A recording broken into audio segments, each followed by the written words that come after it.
Before you settle in, let me tell you something they never printed in any newspaper. There's a stretch of desert out past the Sangre de Cristos where the wind carries the smell of creosote and old money that never was. I've lived on the edge of it my whole life, and in all my 60-odd years, I've learned one thing worth passing on. The world is quick to laugh at a man when he's down, and quicker still to forget it ever laughed once he stands back up. What I'm about to tell you is a true account of a man everyone in Cordera County wrote off as a fool, a busted-up cowboy with nothing left but pride and a $1 donkey. I watched it happen. I kept the receipts. And if you stay with me all the way through, I'll show you the exact moment the laughter died in every throat in that town, and what got dug up out of the red dirt that changed all our lives, mine included, in ways none of us were ready for. Now let me start where it started, not with the fortune, with the auction. The rain hadn't come in 4 months, and the auction yard smelled like dust and desperation. I remember that part first because I was standing in it, boots planted in powder-dry earth, watching a man lose everything he had left in front of 40 people who used to call him neighbor. My name's Walt Emery. I ran the feed store in Cordera back then, and I kept a little green ledger in my breast pocket. A habit my father drilled into me, writing down anything worth remembering, because he said memory is a liar and ink is not. That day I wrote 3 words at the top of a fresh page before the bidding even started: Tuck's last stand. Cyrus Tucker was the man losing everything. Everybody called him Tuck. He was maybe 50 then, though the sun had aged him past that, all leather and knuckle, with a limp in his left leg from a horse that rolled on him back in '71. He'd once had the finest small cattle operation in the county, nothing grand, but honest, 40 head and a windmill and a wife named Della who could make a Sunday dinner stretch to feed half the church. Then the drought came. Then the bank came. Then Della got sick and the doctor bills came, and by the time she passed in the spring, Tuck had sold the cattle, the wagon, the good saddle, and finally the land itself. The auction that day was the scraps, the leftovers of a life. I want you to understand.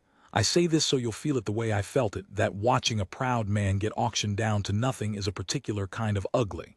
The auctioneer, a slick fellow named Prentice out of Santa Fe, moved through Tuck's belongings like a man clearing a table after supper. A box of tools, sold. A rocking chair Della had rocked in, sold for less than the price of a good meal. A photograph frame empty, because Tuck had taken the picture out and kept it. Nobody bid on the frame. Prentice set it aside like it embarrassed him. I fidget when I'm uncomfortable, always have. I roll a coin across my knuckles, back and forth, a trick my brother taught me before he died at Antietam. That day I rolled that Liberty $50 so hard my fingers ached, and I still couldn't look Tuck in the eye. None of us could. That's the shameful truth of a small town. We'll show up to watch a man drown, but we won't reach a hand in the water, because reaching in means admitting we could drown too. And then they brought out the donkey. She was the sorriest-looking animal I ever saw, and I've seen a lot of animals. Gray-brown, sway-backed, with one ear that flopped and one ear that stood, ribs you could count from across the yard, and a coat gone patchy with mange along the flanks. She belonged to Della, apparently, a burro Tuck's wife had taken in years back when a Mexican freighter left her behind half dead on the road to Taos. Della had nursed her up and named her Consuelo, which somebody in the crowd said meant comfort or consolation. I didn't know Spanish then. I know that word now. I'll never forget it. Prentice looked at the donkey, then at his sheet, and I watched something like pity cross even his slick face. "All right, folks," he said. "We got a Jenny here, getting on in years, good for, well." He stopped. There wasn't much to say. Nobody wants a broke-down donkey in a drought. Feed costs money. Water costs more. A useless animal in a dry year is just a slower way to lose what little you've got. Do I hear $5? Silence. Somebody coughed. A horsefly droned past my ear. $3 then. Anybody. $3 for a working animal. Nothing. The sun beat down. I saw Tuck standing off to the side, apart from the crowd, hat in his 2 hands, staring at that donkey with a look on his face I can only call drowning. That donkey was Della's. It was the last living thing that had known her hands, and he was about to watch it sold to a stranger, or worse, not sold at all, which in a drought meant something nobody said out loud but everybody understood. Prentice dropped his voice almost gentle. $1. I'll take $1 and she's yours. And that's when the laughing started. It started small, a snicker from the back, one of the Halloran boys who were the kind of young men who mistake cruelty for humor. Then it spread. Because there's a certain type of person who, when they see a broken man and a broken animal in a heap of misery, can only think to laugh, as if laughing puts distance between themselves and the same fate. "Buy it, Tuck," somebody called out. "It's all you can afford now." More laughter. "Put it in the parlor next to Della's chair." That one was cruel enough that even some of the laughers went quiet. I gripped my coin. I wrote nothing in my ledger. My hand was shaking too hard. And Tuck, old, limping, ruined Tuck, walked forward through the crowd, and the laughing dropped away like a stone down a well, and he reached into his pocket, and he pulled out a single silver dollar. The last dollar he had in the world. I know it was the last because I'd seen his account at the store, and I knew to the penny what that man had, which was nothing plus that one coin. He set it in Prentice's palm. "She's got a name," Tuck said, and his voice cracked on it. "It's Consulo, and she ain't for sale to nobody ever again." Then he took the lead rope, and he walked that ugly, dying, $1 donkey out of the auction yard, past every laughing face, past me, and I swear on my brother's grave the man was crying and didn't care who saw it. He just bought back the last piece of his wife with the last coin he owned, and 40 people had laughed while he did it. I closed my ledger. I didn't write Tuck's last stand under it after all. I crossed it out later that night by lamplight, because it turned out it wasn't his last stand at all. It was the first day of the rest of the whole strange miracle. Now I could tell you the miracle came fast, but that would be a lie. And I told you at the start, I don't deal in those. The truth is, for a long while, nothing happened except suffering. Tuck had nowhere to go. He'd lost the land, remember. What he had was a lean-to shack on a played-out claim up in the foothills. A piece of ground so worthless the bank hadn't even bothered to take it. 30 acres of rock and scrub, and a dry creek bed that hadn't seen water in living memory. His grandfather had staked it during some long-forgotten gold rush and found nothing, and it had passed down through the family like a bad joke. 40 years of Tuckers holding title to a patch of desert not worth the paper. That's where he went, him and Consulo. I know because I started bringing them things. I want to be honest about that too. I didn't do it out of pure goodness. I did it partly out of shame, the way you do a thing to quiet the guilt of not having done it sooner. Every week or so I'd load my wagon with a sack of feed I marked down as spoiled in my books so my partner wouldn't fuss. A little flour, some beans, whatever wouldn't be missed. And I'd drive the 8 miles up into the foothills to that miserable shack, and I'd find Tuck out in the yard, and every single time he'd be with that donkey. Not just feeding her, talking to her, doctoring her. He'd made a poultice out of prickly pear and axle grease for her mange, and by God if it wasn't working, the patchy places were filling in. He dug a shallow well by hand, half-crippled leg and all, going down through the caliche 1 bucket at a time until he hit a seep of water so thin it barely wetted the bottom of a pail, and he gave most of it to her. I saw him do it. I saw a man drink dust so his dead wife's donkey could drink water. "You're gonna kill yourself over that animal," I told him once. It was August, and the heat was the kind that makes the horizon swim. He was brushing her down with a stiff bundle of grass, and he didn't stop. "Della found her half dead on the Taos Road," he said. "Everybody told her to leave the burrow. She didn't." He worked the grass along Consulo's neck, and the donkey leaned into it, eyes half shut. "Della never left nothing that was still trying to live. Not the burrow, not the cattle, not me." He looked at me then. "You know she stayed up 3 nights with me when the fever took me in '68. Doc said I'd die. She said I wouldn't. She was right." He went back to brushing. "I can spare some water for the last thing on this earth that loved her back." I didn't have an answer for that. I still don't. I just left the feed and drove home and sat on my porch a long while as the light went down red over the mountains, thinking about my own wife, who was still alive then, and how I'd never once in 20 years dug a well with my hands for anything she loved. That's the thing about watching another man's grief up close. It holds a mirror to your own smallness. The winter was hard and the spring was harder, and I'll be honest, I thought he'd die up there. He got thin, thinner than the donkey by the end. Folks in town had mostly forgotten him, the way towns do. His tragedy had gone stale and there were new ones to chew on. The Halloran boys had moved on to laughing at somebody else. When Tuck's name came up at all, it was as a cautionary tale, the fool who spent his last dollar on a dying donkey. "Least I'm not Tuck," men would say when their own luck ran thin. He'd become a way for the whole county to feel better about itself. But I kept driving up there. And one day in early May, I've got the date, it's in the ledger, May the 9th, I drove up and Tuck wasn't in the yard. The shack door hung open. Consuelo stood in the dooryard, ears both up for once, braying at something, agitated in a way I'd never seen her. My stomach dropped. I climbed down and called his name and got nothing but the wind and that donkey's rough, insistent noise. I hurried toward the dry creek bed, because that's where the sound seemed to point, and I found him. He was down in the wash, flat on his back in the sand, and for one horrible second I thought he was dead. Then he lifted his head, and I saw his face, and it was not the face of a dying man.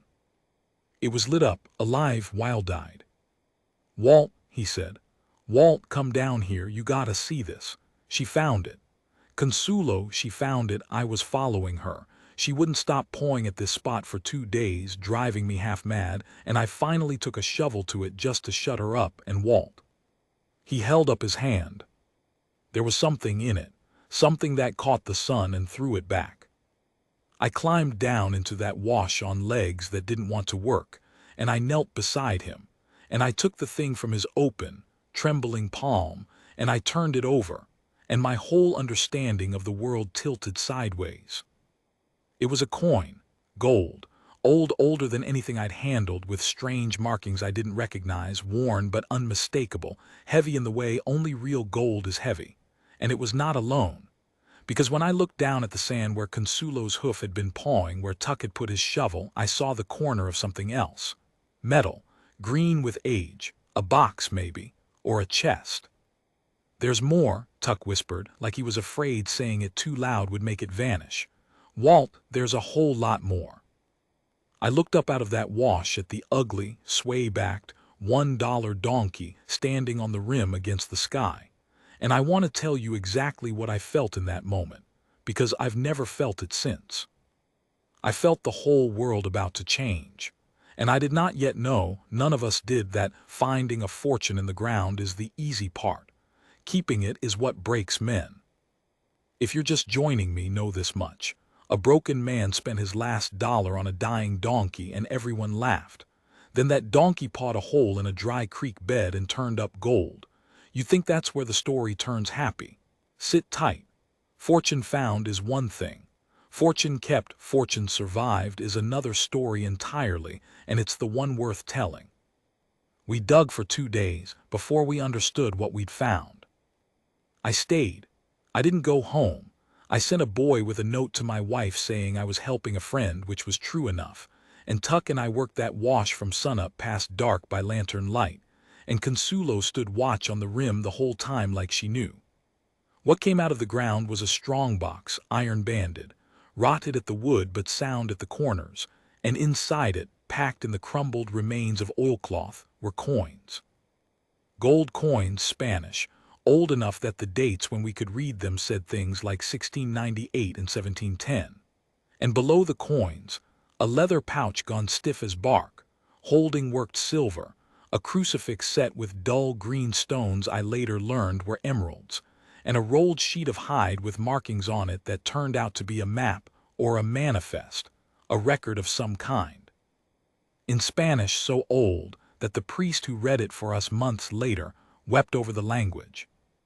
I'm not going to pretend I understood the history right then. The full picture took years to assemble, and pieces of it are argued over to this day. But here is the shape of it.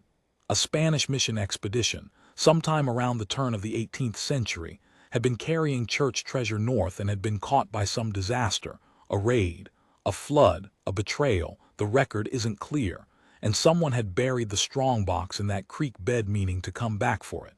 They never came back. For nearly 200 years, it lay under the sand of a claim so worthless that generations of Tuckers had held it and cursed it, and never once thought to dig. It took a dying donkey, pawing at the one spot on 30 acres to find it. I have thought about that fact more nights than I can count. I'm not a superstitious man, but I'll tell you what Tuck said that second night, when we finally sat down exhausted with the strongbox open between us in the lantern light, and understood we were looking at more money than either of us would earn in 10 lifetimes. He looked at Consuelo, and he was quiet a long time, and then he said, "Della took her in when everybody said don't. She spent kindness on a thing the whole world said was worthless." He wiped his face with the back of his dirty hand. "And now the worthless thing has gone and saved my life. There's a lesson in that, Walt, but I'm too tired to say it right." He never did say it right in words, but he lived it, and that's better. Word got out, of course. Word always gets out. You cannot dig a fortune out of the ground and keep a town from knowing. Within a month, everyone in Cordera County had heard some version, most of them wildly wrong, some of them saying Tuck had found a whole Spanish galleon buried in the desert, which is geographically ridiculous, but that's how rumor works. And here is where I learned the ugliest lesson of the whole affair, uglier than the auction, uglier than the laughing. The same people who laughed came back, but they didn't come back to laugh. They came back smiling. The Halloran boys who'd mocked him loudest showed up at that shack with their hats in their hands, saying they'd always known Tuck was a good man, saying maybe he remembered they were practically neighbors, saying a fellow with means might want some strong young hands about the place. Prentice the auctioneer wrote him a letter, to the man he'd auctioned down to nothing, offering his professional services in liquidating assets. The bank that took his land sent its president personally, in a buggy with a fringed top, to discuss opportunities. Men who'd stepped over Tuck in the street now crossed it to shake his hand. And the ones who didn't want money wanted a piece of the story. Newspapermen came from Santa Fe and Denver, and one, eventually, all the way from back east. They wanted the cowboy and the donkey. They wanted the picture. A photographer set up his tripod in that dooryard and had Tuck stand with his hand on Consuelo's neck, and that photograph ran in papers I'd never heard of, and for a season the whole country knew about the $1 donkey that dug up a Spanish fortune. I watched all of it, and I fidgeted with my coin, and I wrote in my ledger, and I grew afraid for my friend. Because I have seen what money does to men, and I have seen what fame does, and I have never once seen either of them make a grieving man happy. Tuck knew it too. I saw it in his face. The morning the photograph ran, he read the paper a long while, then set it down, and he didn't look proud. He looked hunted. "They're not seeing her," he said. "Seeing who?" "Della." He tapped the photograph, Consuelo's patient, homely face looking out of it. "This whole thing, all of it, it's hers. She saved the burro. The burro saved me. And now they're all going to make it a story about a lucky cowboy, and nobody's going to say her name." He folded the paper closed. "I won't have that, Walt. I'd give the whole box back to the ground before I'd let them take her out of it. Now here is the part I've never told straight to anyone, and I'm only telling it now because I'm old and Tuck is gone and somebody ought to know. There came a moment, one moment, where Tuck could have kept it all. The treasure by law was tangled. The mission it came from was long dissolved, but the church claimed it as sacred property. The territory claimed a share as antiquities. Lawyers descended like the newspapermen had, and some of them told Tuck plainly that if he moved fast and quiet, melted the gold, sold the coins one at a time in far-off cities, said nothing, admitted nothing, he could keep every cent. No church, no territory, no tax. Just a man and his fortune and a story that would fade. They laid it out for him like a feast. All he had to do was be a little bit dishonest, one time, and he'd never want for anything again for the rest of his life. I was there the night he decided. It was late autumn by then, cold coming into the foothills, and we sat by his stove, a real stove now. He'd bought a few small comforts, with a lawyer's letter on the table between us laying out exactly how to disappear the fortune clean. He read it twice. Then he got up slow on that bad leg, and he opened the stove door, and the firelight jumped up orange across his face, and he held that letter over the flames. "Della used to say," he said, not looking at me, "that a thing you get by leaving your soul behind ain't worth the getting." He fed the letter to the fire. We watched it curl and blacken. I spent my last dollar to buy back one honest thing. I'm not going to turn around and buy myself into a liar with what that honest thing dug up. Here's the emotionally heavy part, and I want you to sit with it because Tuck did. He gave most of it back. Not because he was forced. He could have fought, could have hidden, could have kept far more than he did. He gave the church its crucifix and its silver and a fair share of the gold because he decided that was right. He kept enough, a good, honest portion, legally settled, signed and clean, to live the rest of his days without fear. But he walked away from a king's ransom he could have grabbed, and he did it on purpose, with his eyes open, over a dead woman's principle about the soul. I asked him once if he ever regretted it, if he ever lay awake thinking about the gold he'd handed back. He thought about it honestly. He always thought about things honestly, and then he said, "Some nights, I'm not a saint, Walt. Some nights I add it up and it's a lot of money and I feel the fool." He shrugged. "But then morning comes and I go out and feed her and I can look that animal in the eye. And Della found that animal on the road when everybody said leave it." He was quiet. "I'd rather be poor and able to look her in the eye than rich and not. That's all. That's the whole thing." He didn't get to enjoy it long. I won't lie to you about that either.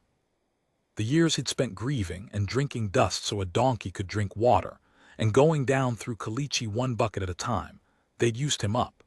His heart gave out on a spring morning about 4 years after the auction, quiet in his sleep, and the boy who did his chores by then found him gone and Consuelo standing in the dooryard braying and braying at the shut door, the same sound she'd made the day she led me to the wash. She knew. I believe animals know. He'd made a will. Proper witnessed everything Della would have wanted. Most of what he'd kept he left to the church in the county. A real schoolhouse got built with it, and a public well dug deep and true, so that in the next drought no man would have to choose between his own thirst and the thing he loved. There's a plaque on it. It doesn't say Tuck's name. He wouldn't allow it. It says Della's well, and under that, Consuelo and nothing else, and half the county's forgotten who those names even were, and drinks from it anyway, which is, I think, exactly what he wanted. And Consuelo, the $1 donkey, the joke of the whole county, the swayback Jenny nobody would bid $3 on, she was left to me. I want to tell you I understood, right off, why he chose me. I didn't. I stood in the dooryard the day of the funeral with that homely animal's lead rope in my hand, and I felt like I'd been handed something I hadn't earned. But I took her home. And I kept her, and I fed her, and I dug. I'll admit it, I dug all over that wash and 3 other spots on the claim over the next couple years. Half-hopping lightning would strike twice. It never did. There was no second fortune, of course there wasn't. But I kept her anyway. Until she died, old and fat and slow, in a green pasture I'd made sure she had, 9 years after the auction where nobody would pay $1 for her life. And I was with her at the end. And I had my hand on her neck the way Tuck did in that famous photograph, and I finally understood the thing he was too tired to say right, that second night in the lantern light, all those years before. It was never about the gold. The fortune wasn't in the strongbox. The strongbox was just the proof. The real fortune was the thing Della understood and Tuck lived and the whole laughing county never learned, that the worth of a life, of any life, human or animal, broken or whole, has got nothing to do with what the world will bid for it in the yard. Della didn't take the burro in because it was valuable. She took it in because it was alive and trying. And that kindness, spent freely on a worthless thing, came back around 200 years and one dead wife later, and pulled a ruined man up out of his own grief by the collar. They laughed at the $1 donkey. I'll be honest, for a little while, before I knew better, some part of me almost laughed too. I don't laugh now. I've got a green ledger full of things worth remembering, and on the last page, in the steadiest hand I could manage, I wrote down the only lesson I ever learned that I'd stake my soul on. Be careful what you call worthless. You cannot see what's buried in it. I keep her old lead rope on a nail by my door. I don't know why. My wife says it's foolishness, an old man and a dead donkey's rope. Maybe it is. But some mornings I still go out to the pasture out of habit, before I'm all the way awake, half expecting.